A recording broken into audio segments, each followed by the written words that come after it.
bila ta'wili, basi na kuzifanyia ta'wili. Yani tunamsifu Allah subhanahu wa ta'ala kwa sifa zake bila ya ta'wili. Ta'wili ina maana ya tafsiri, lakini ta'wili hapa inakusudiwa kwa maana ya tahrif.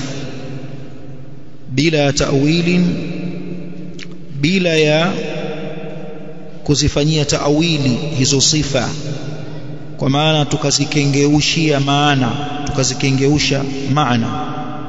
tukazitoa hizo sifa katika maana zilizokusudiwa, sisi tukakusudia maana nyingine kwa makusudi kabisa. Na ta'wili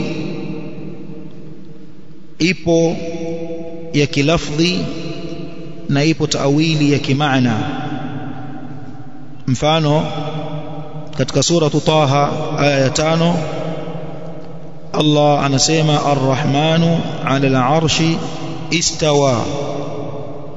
Ar-Rahmanu 'ala al-'arshi istawa, yani Allah Ar-Rahman yuko juu ya arsh.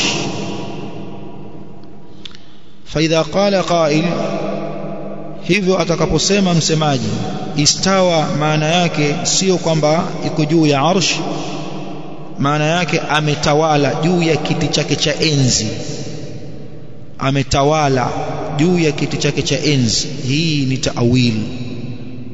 Tumeifanyia sifa ya Allah ya al-istiwa ta'wili, kwa maana tahrif, tukaikengeusha kutoka katika maana yake iliyokusudiwa.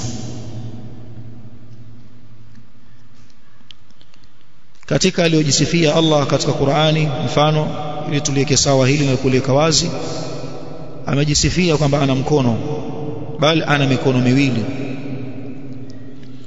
Akasema subhanahu wa ta'ala,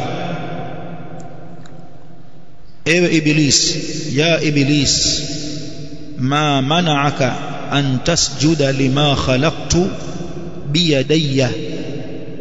Iblis, kipi kimekuzuia usimsujudie niliyemuumba kwa mikono yangu miwili? Astakbarta, umefanya kiburi?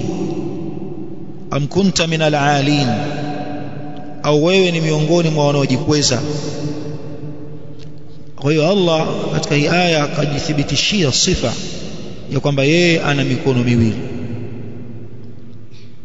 na akasema tena subhanahu, bali yadahu mabsutatan, akiwa anawajibu Mayahudi pale waliposema yadullahi maghlula, mikono ya Allah imefungwa kutokamana na utoaji, haitoi. Walu'inu bima qalu, wakalaniwa Mayahudi kwa haya walioyasema. Bali yadahu mabsutatan, bali mikono yake miwili Allah ameikunjua, anatoa namna anavyotaka. Kwa hiyo katika aliyojisifia Mola wetu amejisifia kwamba ana mikono miwili. Sasa wako watu wanatafsiri mkono kwa maana ya nguvu. Allah akasema mkono kwa mikono yangu miwili, wao wanasema kwa nguvu zangu. Kwa hiyo hii pia ni ta'wili.